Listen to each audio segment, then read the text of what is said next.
and this will be on our YouTube as well. Where you at, chef? Where you at, chef? Where you at, chef? Where you at, chef?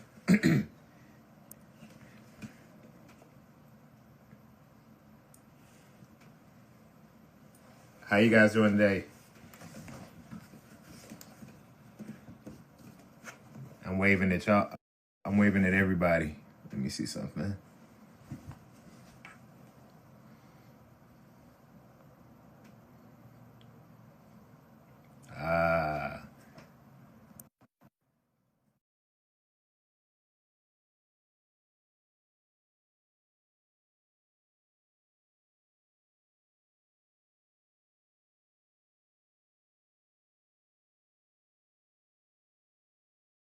There he is.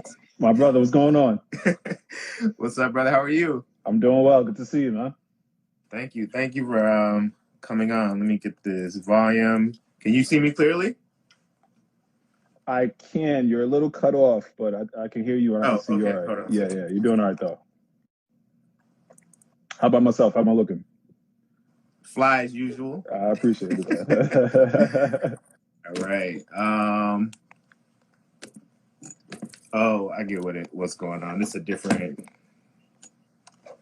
thing happening here. There you go. Anyway, we're going to get started. Welcome, everybody. Thank you for coming to our weekly show, Chopping It Up with MoAD. I'm your host, Bryant Terry, the Chef-in-Residence at the Museum of the African Diaspora in San Francisco. I'm glad you're joining us here. We also have this connected to Facebook. I want to thank all of our return visitors. We've been having, hundreds of people checking us out every week. So thank y'all for coming through.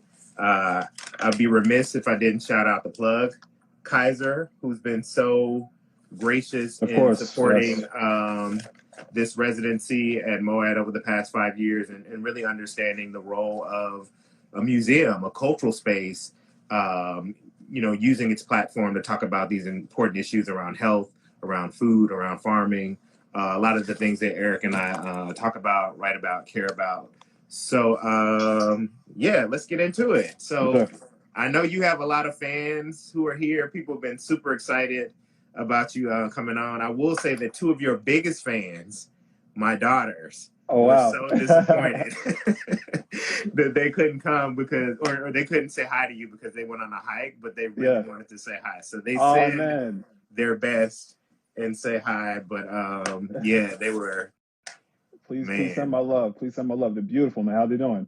They're doing well, but let me tell you this, and this is without exaggeration. There were some tears when you got cut from this season's the Top Chef Masters. Like they were not feeling their breath. I know, man. It was quite emotional. I know. Same thing over here, man. I was crying myself off. I let a lot of people down, but hopefully, I entertained everybody during the time, and I had a good time. I mean, it's a competition. I mean, even the second time around, when you're doing it with such seasoned veterans and people who have James Beards and Michelin's, and I mean, I was amongst some really deep competition. Not to say I wasn't the first time around, but it was a different beast. But I'm glad I landed where I did.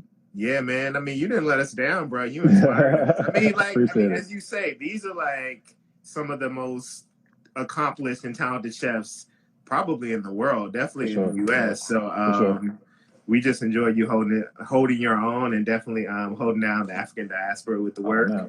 Appreciate that. Yeah.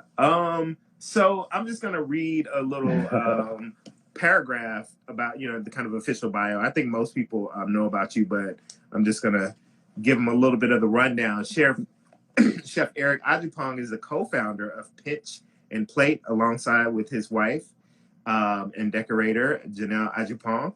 He was a finalist on season 16 of Bravo's Top Chef, where he earned consistent acclaim from judges and popularity among viewers. And he recently competed on the latest season of Top Chef All Masters. Prior to launching Pinch and Plate, Eric cooked in several Michelin-starred restaurants in New York. And might I add, he's also the dad of a beautiful daughter. How's your daughter doing? She's doing well, man. Thank you. That was probably the number one bullet point right there. Yeah, man, it's awesome watching her grow, and get into her own person and her How old is she personality now? shining. She's almost 2. She'll be 2 in September, so she's getting up there now. The toddler, the terrible twos is coming out. The personality, yeah, it's all coming out. But she's learning and thriving, man. It's pretty cool to see.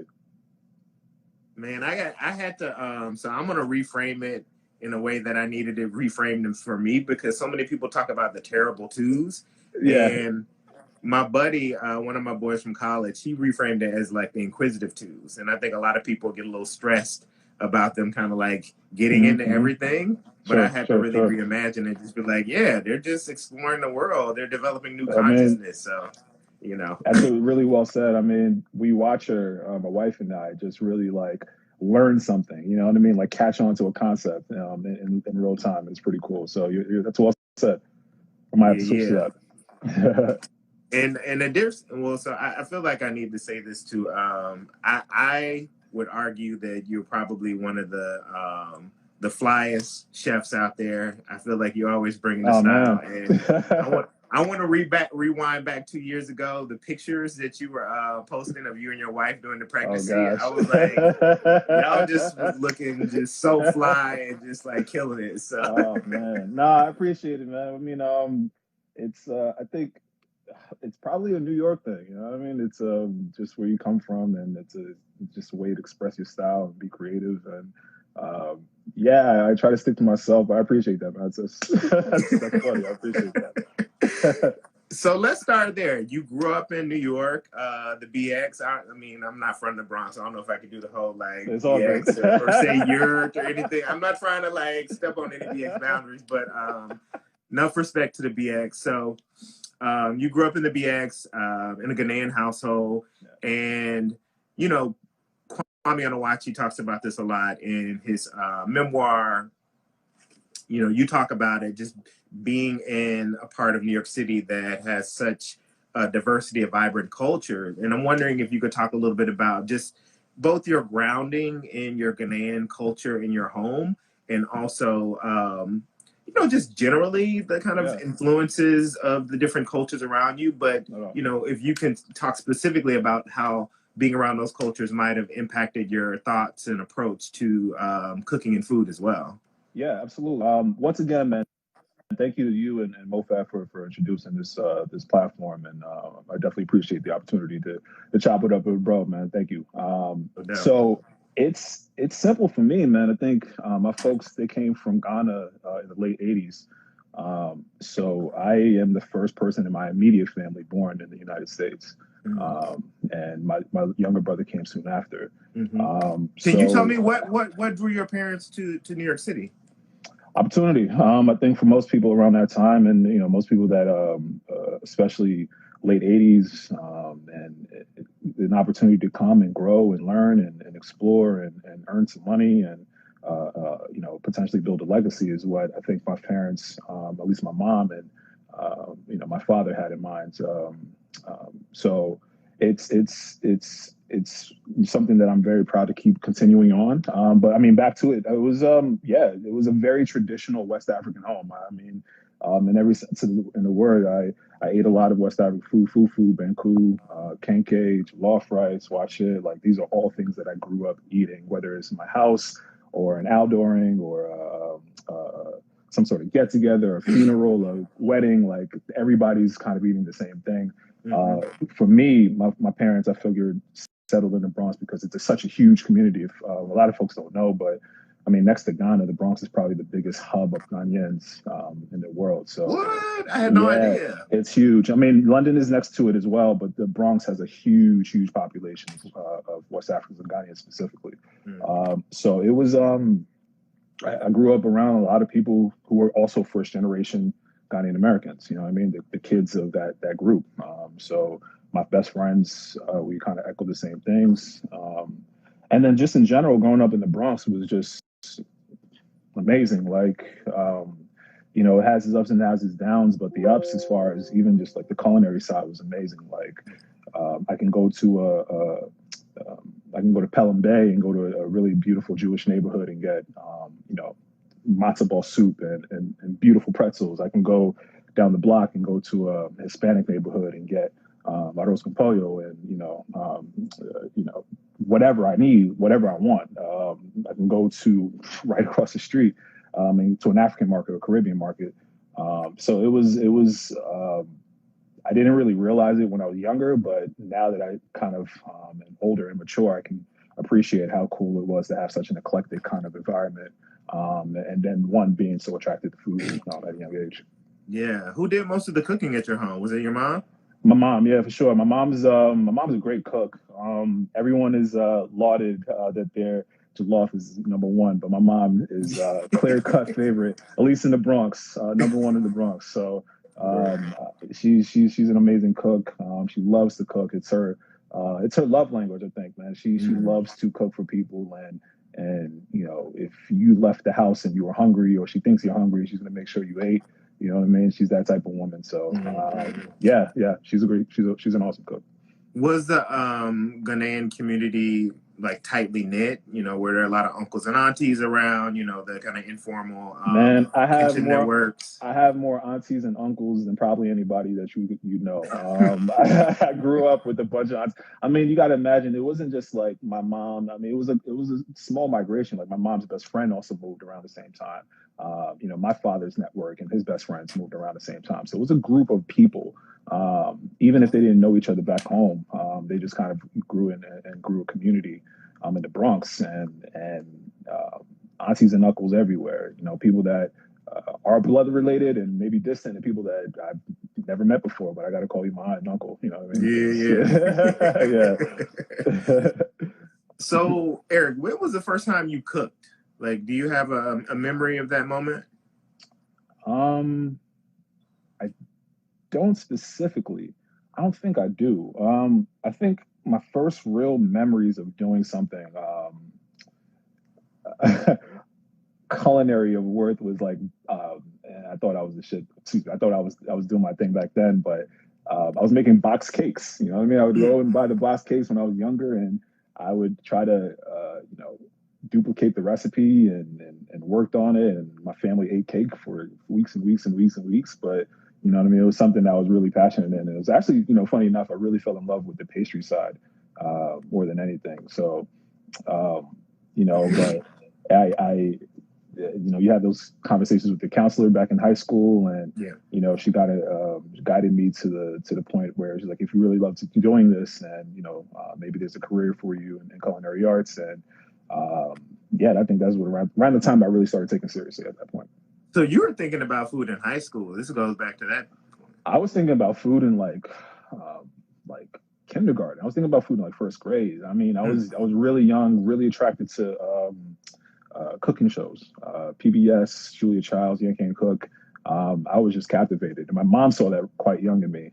So it was something that she kind of nurtured and cultivated. And then when it was around that high school time, when it was like, all right, we got to figure out what's the deal, how you're going to move, and plan for your future. She was in full support, because she was like, I saw it in you. You're always attracted. You're always in the cook. Always in the kitchen, at least helping me cook or asking questions. So yeah. As a child, did you have the opportunity to go back to Ghana with family? Yeah, I did. So I lived in Ghana for a little bit when I was young, from about 2 to 4. I stayed there with my grandparents, and then I hadn't been back in almost 20 years. And this was when my grandmother passed away.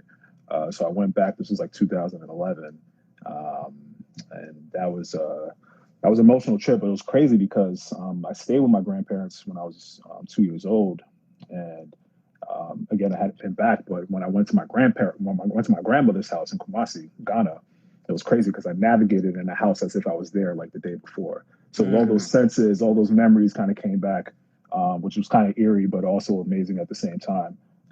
So that definitely felt a connection immediately when I got back. And the last time I went was in 2013. I had gone for my thesis project for when I was living in London. And studying for my master's project out there.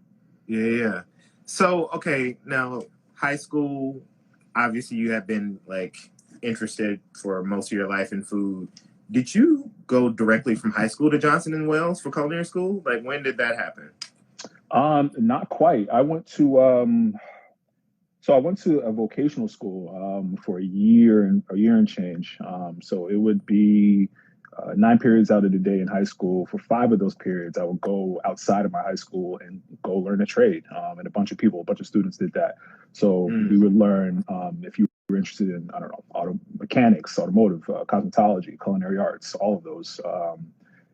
There was a little kind of like subset of the school. So that was where I was at for most of the day. I was kind of dedicated. Like, this is from high school. I'm dedicated in doing this. This is what I want to do. And then after high school, my father had passed away. So I had gotten accepted to Johnson & Wales in Providence, Rhode Island. But just because of like funeral costs and tuition and everything, kind of just a whirlwind of things happening at one time, I decided to go and spend a year in SUNY Cobleskill, which is upstate New York, and still study culinary arts. Built a really great network, still have amazing friends from that area. And then it worked out in a way because I earned like grant money and more scholarships to actually go back my sophomore year to Johnson & Wales. So then I went sophomore year, and then from there, got the associates in culinary arts and then the bachelor's in culinary nutrition. Yeah. And it was, yeah, man, at that point, it was kind of like when you know better, you do better. Also wanted to make sure that I satisfied my parents a little bit as well. Make sure that you know, I had the nutrition background and make sure I was well-rounded.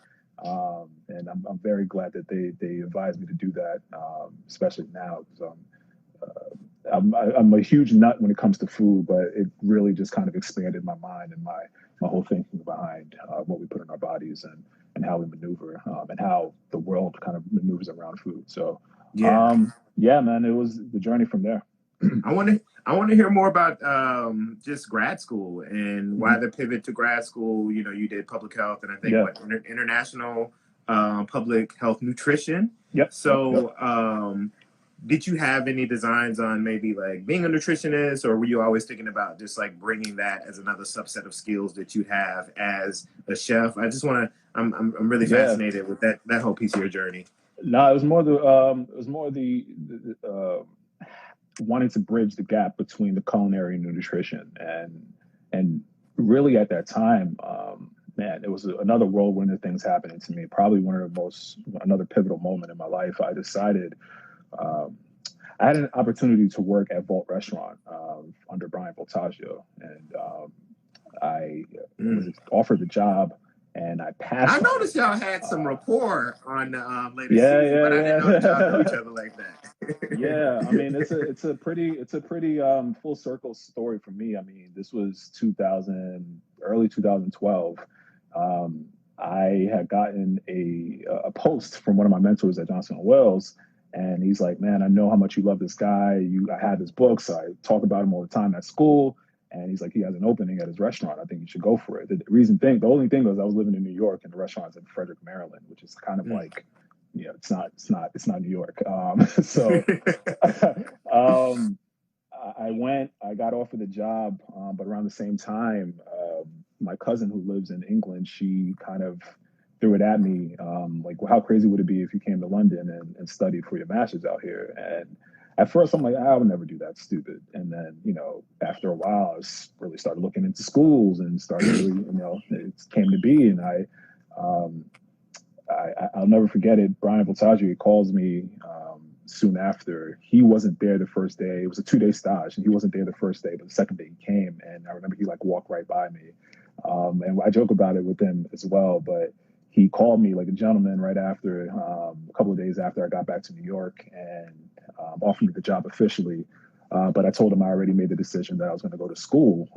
And he gave me the full blessing and, you know, and really encouraging words and everything like that. So it was pretty crazy. Like you mentioned, full circle, a few years later, almost 8 years later, he and I are competing against each other in Top Chef. Yeah. It's pretty nuts. I love that. Yeah, it's pretty crazy. I never lived in London, but my ex-girlfriend was studying at LSE, London School of Economics. Oh, LSE is a beautiful school. Yeah. Like a gorgeous campus. Yeah. So I was over there for about 2 weeks, and I was just Nice. like, blown away. I mean, having lived in New York, I definitely experienced this kind of like melange of different food cultures, but it was something. I mean, I feel like the food was amazing. Yeah. So many interesting and eclectic combinations. The South Asian food was off the chain. I had really good West African food. So I'm just wondering, what was your experience just as a kind of eater and just consumer of food culture when you were there? When I was out there, man, it was awesome, because I feel like England and London has specifically has almost like a bad rap about food, and there might be a little bit of truth to that, but I think branded wise, it's not the best. But I think when you go to the communities, like you mentioned, the Southeast Asian communities, when you go to the West African communities, when you go to the Eritrean and East African and Ethiopian Caribbean, oh my goodness, man.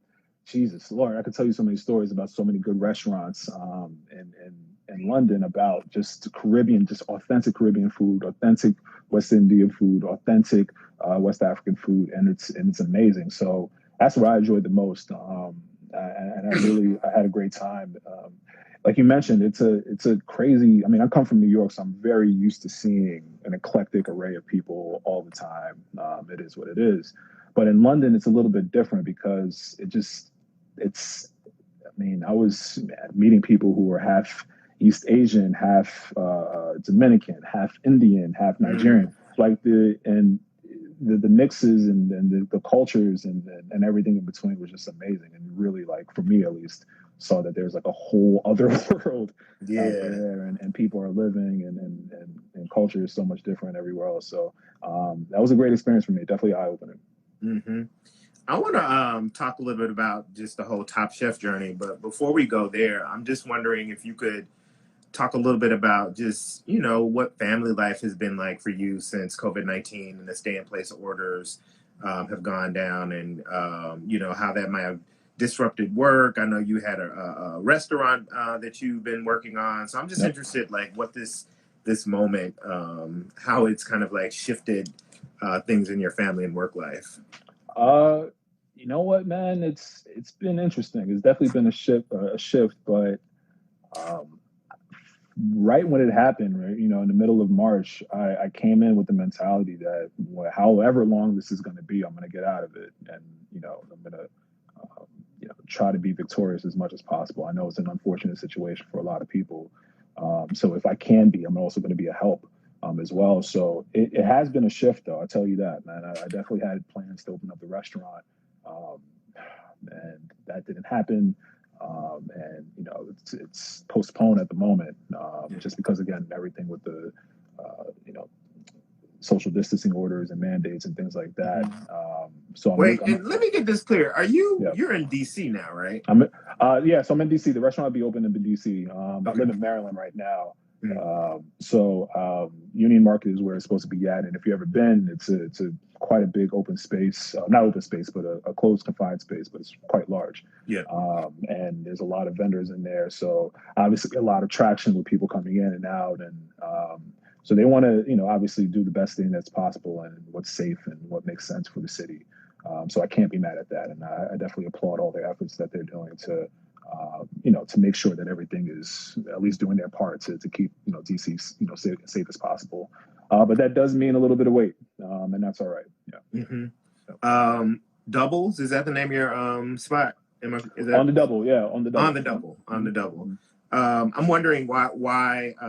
So one thing that we talked about, my family, when we would watch you every week, is one, your demeanor. We just loved how collegial. We felt like you're just like that. Like, I'm here for everybody. I want to see everybody be great. I'm not trying to be hating. And we love that you brought that energy.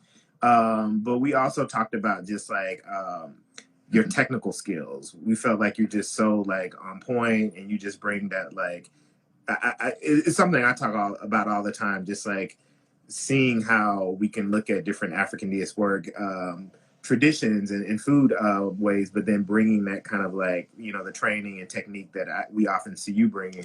I'm wondering, had you thought about opening a fine dining restaurant? And I'm just wondering why fast casual. It sounds like the restaurant you're opening will be more fast casual. So why that as opposed to more of a kind of white tablecloth where you could just Mhm. really flex and show the skills restaurant. Yeah. Man, that's always been the goal, man.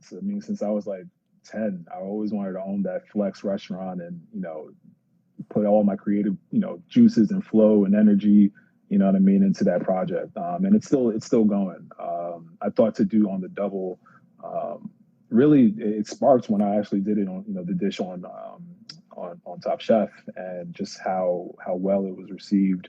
And for me, I've been doing small sample sizes of just different either mix-ups or straight up traditional food or progressive food pairings with anything within the diaspora for a while. So it's more so, again, more data to figure out how I can necessarily flow through, how, what food's going to be, more receptive, how can I adjust, certain things. So everything that I do is really a building block to the next step. That ultimate restaurant, man, it's definitely in the works. It's in the works now. And God willing, I'll be open, once everything kind of gets back to normalcy, we can kind of get back into, flow of things.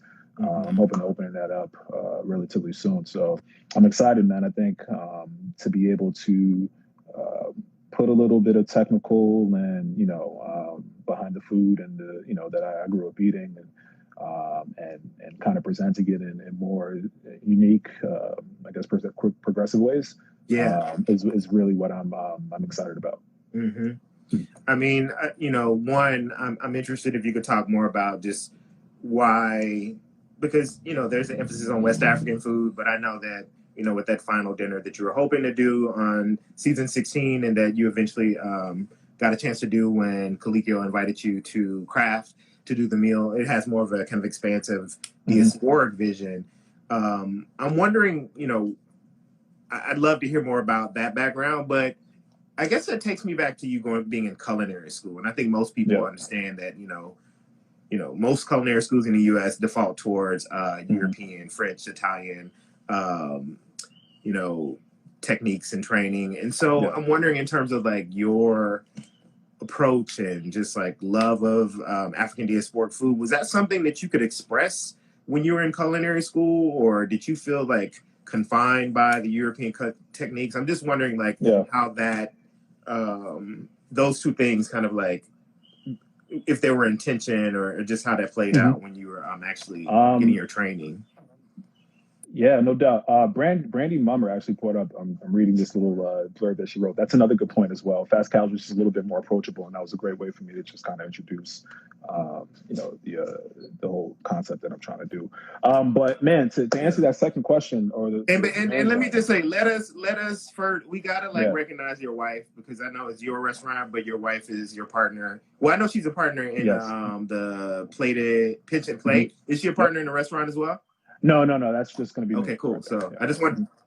Absolutely, man. Absolutely. No, I appreciate it. She's held it down as far as everything on Pinch and Plate side. So very much appreciative of that. But to answer that, man, I think it never happened. I remember learning specifically new French, modern French cuisine, classical French, soup, stocks, and sauces, which was mostly like French, Italian.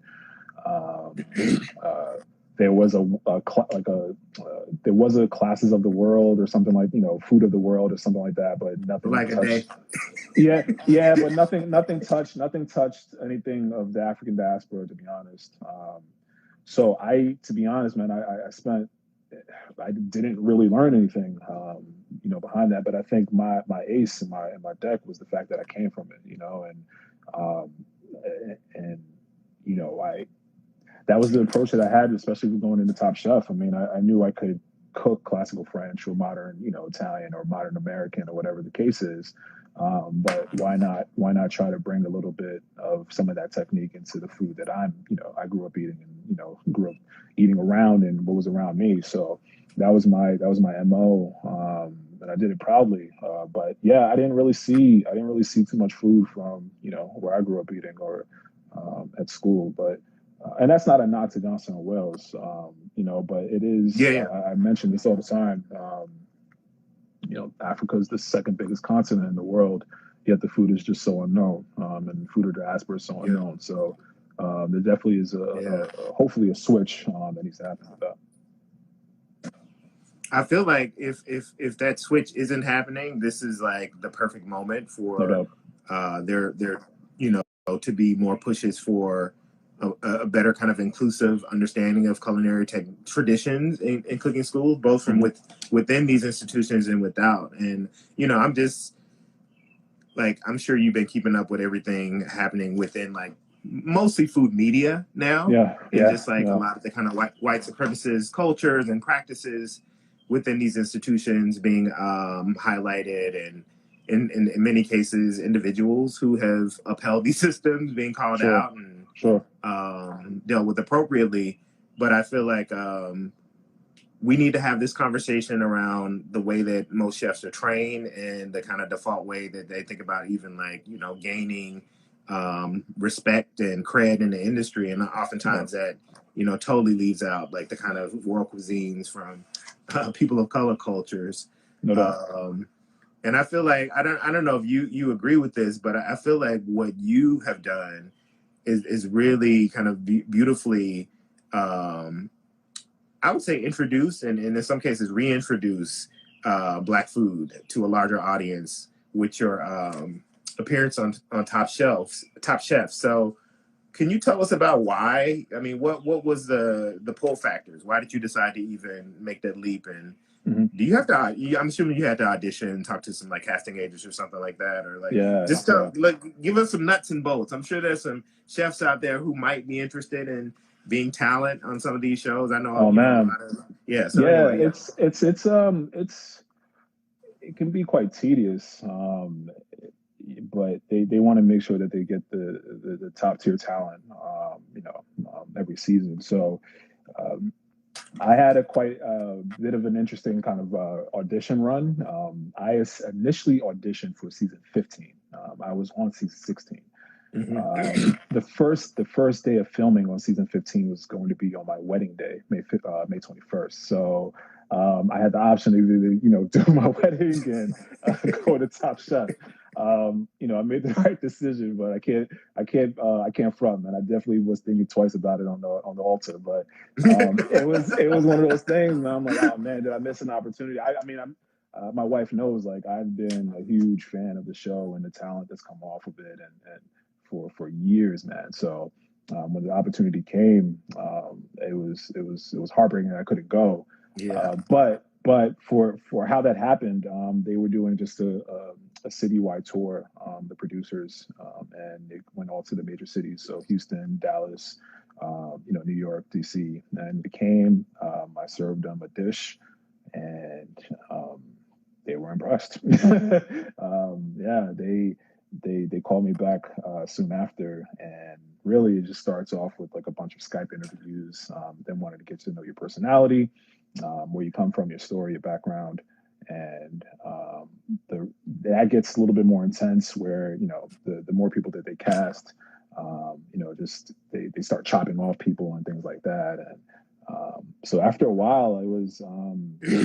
Like I said, I made it to the final round, and they're like, "So, what are you going to do about your wedding?" And I'm like, "What are you going to do about this date?" So it didn't happen, but luckily, man, we stayed in contact throughout the year, and thank God, like things just happened naturally for me, organically, and I built towards the next year. And when Kentucky came, it was the first time that they announced the location before that cast.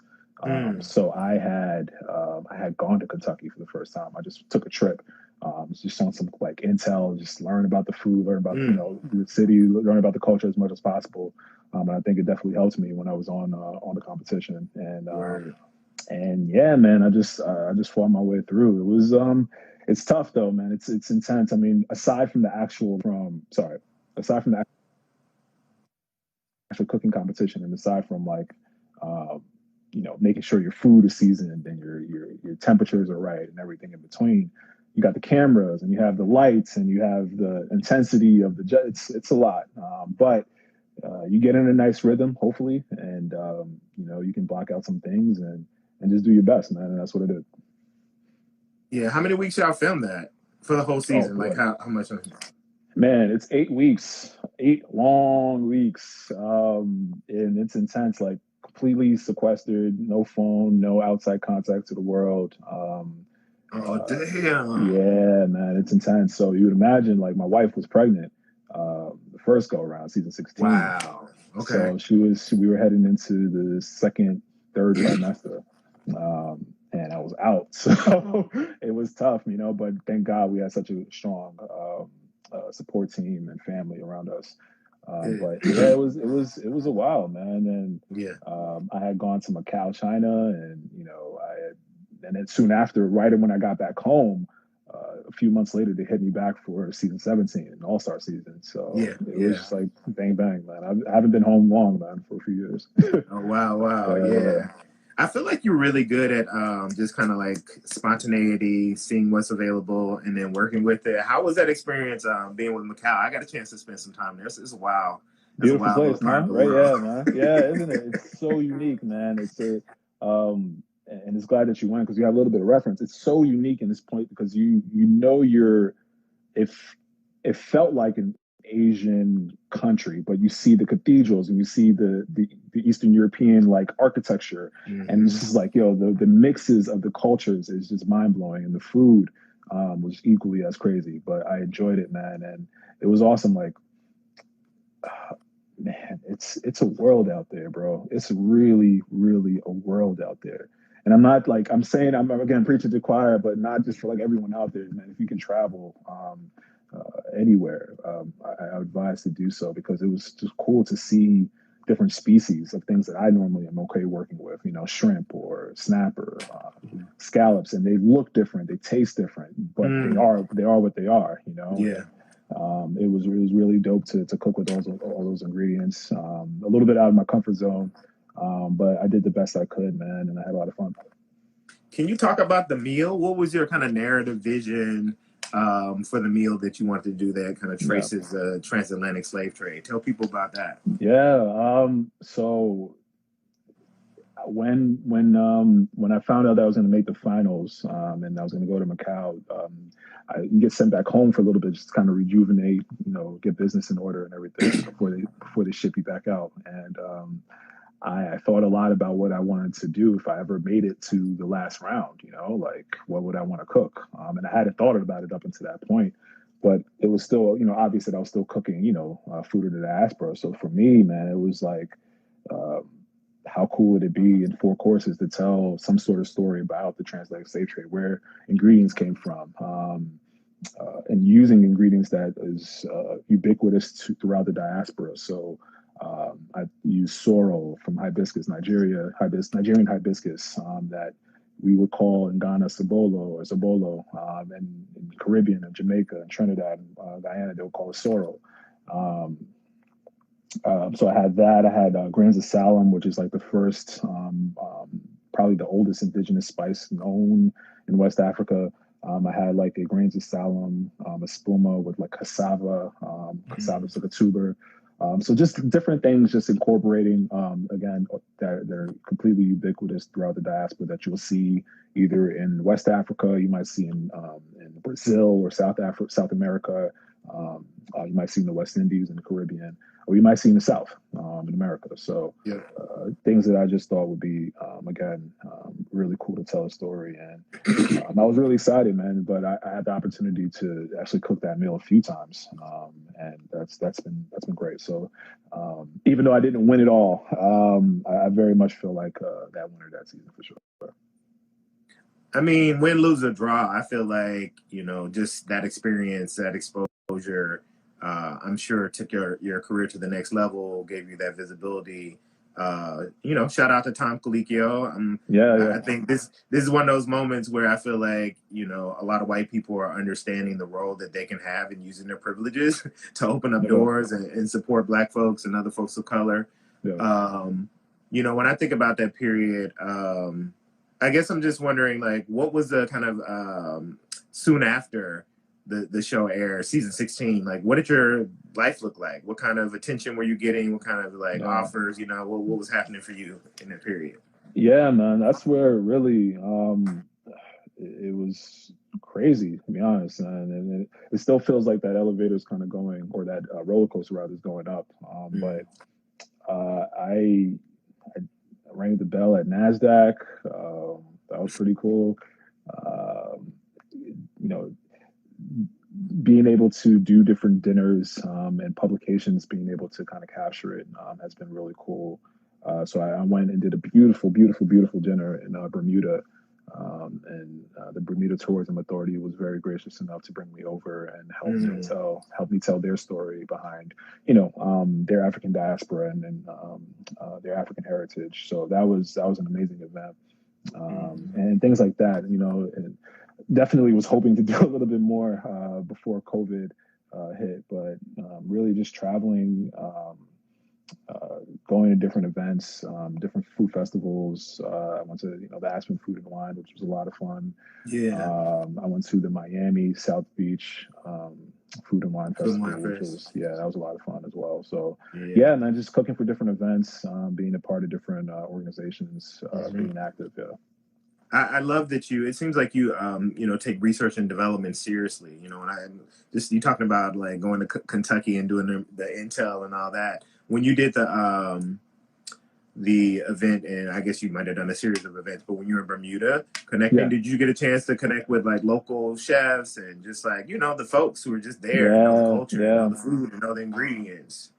Man, I tell you, it's that was a life-changing experience, man. Bermuda is definitely a new home for me, man. It was I was able to link up with these two great chefs that own a little restaurant called Burma Eats out in Bermuda, and they were pretty much like the liaisons.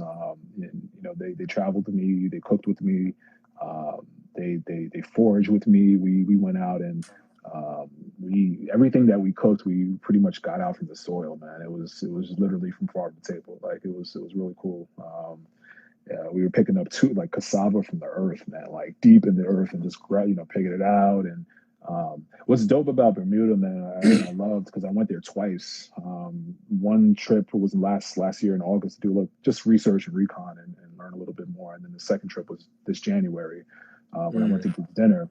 But it looks like a photo, man. It looks like a picture everywhere you go. It's so beautiful. Like hibiscus everywhere, grows in the wild, like the way you would see palm trees in LA, or the way you would see like squirrels or pigeons in New York. Like it's everywhere, man. Like it's it's beautiful, man. And it really is. Like that was one thing that I really like soaked up, was just the abundance of all the produce and everything that just grows so much and so plentiful out there. So that was pretty cool. Yeah. I can imagine people want to pigeonhole you. I mean, obviously this is a passion of like cooking Black food, but I'm wondering if they're ever like, do you just want to like flex and be like, no, I can do my thing with something Italian, something else. Yeah. Oh man, no, absolutely, man. And it's nice to break out and get funky and do whatever it is. Like, I don't feel pigeonholed. I mean, I do what I want. So if I wanted to, cook whatever it is, but I do have a voice and I do have a story that I'm trying to tell. And it's cool because I can definitely mix up. I love East Asian food. I love I love sushi. I love Japanese food. I love all that. So if I can include that somehow, or even just cook it just as authentically as possible, that's something I definitely love to do. I mean, look, I don't know when this, whatever the new normal is, I don't know when we're gonna get there, but we should talk. I've been doing these diaspora dinners at MoAD. Oh wow, nice. And so basically we partnered with the St. Regis Hotel, which is next door. We did one with Michael Twitty. He came and threw down. We did one with Tanya Holland. I want to do one with you because I feel like you're gonna like throw it down like nobody else could do it. So let's put a pin in that, bro. I really would love to like, because do you spend much time on the West Coast, or at least in Northern Cal, I should say? Nah, man. We filmed in LA, and I just saw Steph. Hey, Steph. We filmed in LA, but we didn't get the chance to I haven't really been to LA much often, to be honest, man. So, or on the West Coast, period, man. So I haven't been to San Fran. I haven't really, explored the coast as much as possible. But I'm excited, man. I'm gonna hold you to it, man. I'm definitely, I'm excited to do it. Real talk. I mean, talk Yeah, about ingredients. Talk about some of the most beautiful ingredients in this country. It's like yeah, right up here in the absolutely. Bay. So You can't beat it, man. We were fortunate enough. I was fortunate enough to do a challenge in the Santa Monica market, and man, the food that was just the produce and the farmers and the knowledgeability all that was there. right. Wait, what did Yeah, you make on that one? man, it was. I had dessert and I did a butternut squash pudding. Oh With yeah. excuse me, with the hazelnut crumble and chocolate Yeah. and a bunch of other stuff. It was pretty good though. Yeah. Yeah. Well, it's so funny you mentioned that because one thing we talk about when we're watching the show, I mean, look, I know the game, I know how sponsorships works, but I will say that whole paycheck doesn't often have like the best produce, and it seemed like that was the main partner that you're going to, Yeah. and I'm just Yeah. wondering like what did you find decent produce there, and what was it like having to just like be confined to using that outside of the market shopping when you're Yeah, somewhere? man. That was a challenge, I'll be honest, man. That was it was a universal challenge though. I think every chef was really struggled with the same thing up front, was just the availability and the scarcity of certain things. That was, we're in a competition show and we're trying to, put our best foot forward, and we don't just want to be out here, making rutabagas and just anything random. No disrespect to the rutabaga, but yeah, man, we were really just out here, just again, just trying to put our best foot forward. So it was a bit of a challenge, but they worked with us as much as possible, and it was cool. Yeah. I know that you're really committed to educating. I think a lot of people. I think it's one thing to talk about educating the wider culture. Folks who don't know about different cuisines throughout the diaspora. But I think Yeah. that education has to happen with us because so often we're disconnected from Mhm. these traditions. I'm wondering if you could envision what your career, your life looks like a decade from now. Oh, wow. Tell us about that vision. And I guess I started asking about the educational piece because I'm wondering outside of, restaurants, do you have any designs on further kind of like helping people be more fluent and have, kind of a understanding of the lexicon of Black foodways and food Yeah, traditions yeah. and all that? Yeah. I like the way you put that down, man. That's I do, man. Um I think I can impact in a couple of different ways. I've had thoughts and interest of doing something back in Ghana, back home, and maybe either like a culinary school, or even just kind of doing something along the lines of what Jose Andres is doing with World Central Kitchen.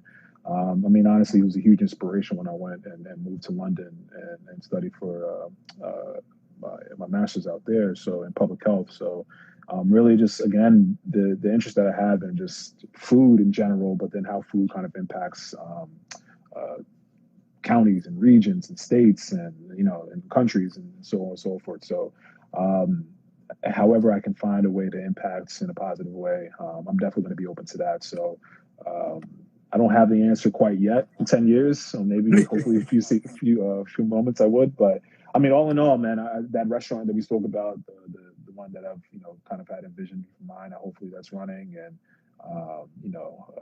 happy, healthy, everybody around me. Yeah. It's the goal. Oh. Safe. Yes, yes. Yeah, man. I want people to support you now. I know the restaurant is, in progress. Tell us a little bit about Pinch and Plate and what you do with that. Yeah. So Pinch and Plate is a mobile dining service that my wife and I started. We were dating at the time, and it was just really cool. Kind of happened on a fluke, man. She had asked me to do a dinner party for her and her girlfriends, and I did.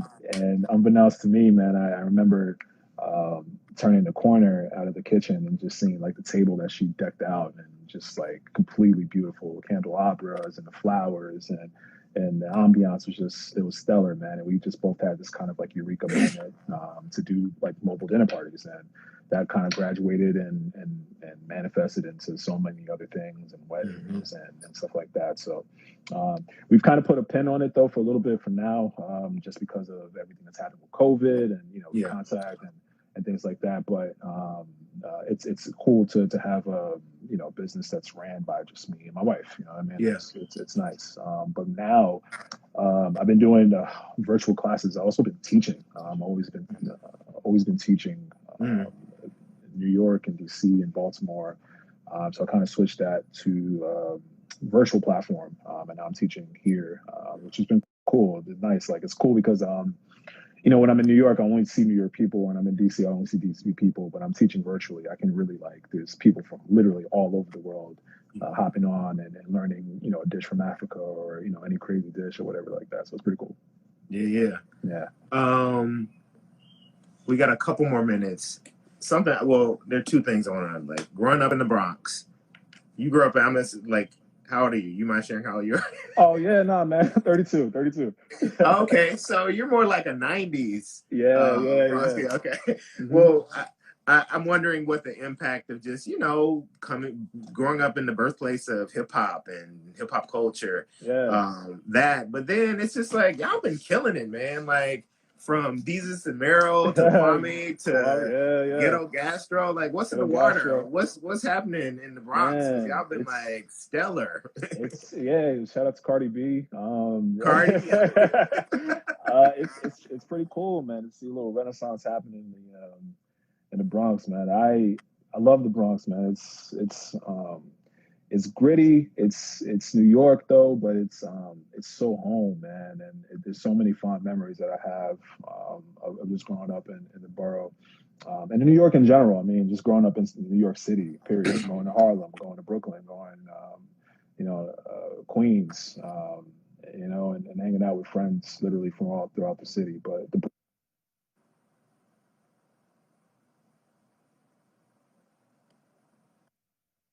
course from, you know what I mean? So always stay connected.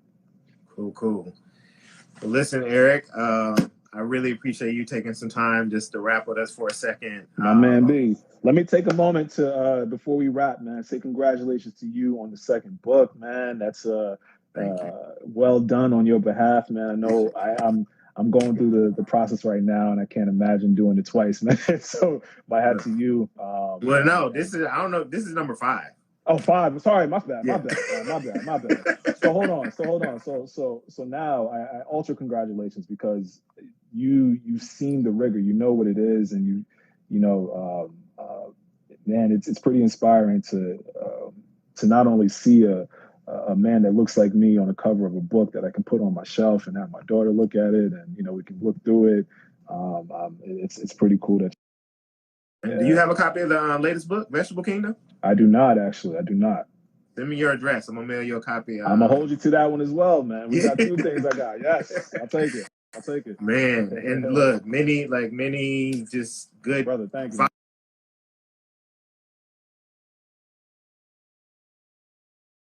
Projects and things going on. It's a grueling process, and I always say that I'm not going to disrespect the pregnancy and birthing process, but I imagine birthing. If you could recall it, I was like, if I could recall how grueling and protracted and isolating the book writing process, I probably would never do it again. But I think the world, man, bro, let me tell you. This book's gonna be a New York Times bestseller for real. When your book comes out, man. Your mouth to God's ears. I sure hope so. And if they're, whatever. I know you got a team and you got people, but having done this 5 times, having a super supportive, amazing publisher. If there's anything I can do to support on that journey, bro, just give me a holler. I appreciate that, B. Thank you so much, man. I really do. Yeah. So once again, we have Chef Eric Adjepong. Thank you for joining us from DC. I want to give a shout out again to Casa Permanente, the plug, who's been so supportive of the Chef-in-Residence program at MoAD. Everybody out there, I want y'all to burn some candles. I want y'all to send good vibes that this all wraps up quickly so we can have Chef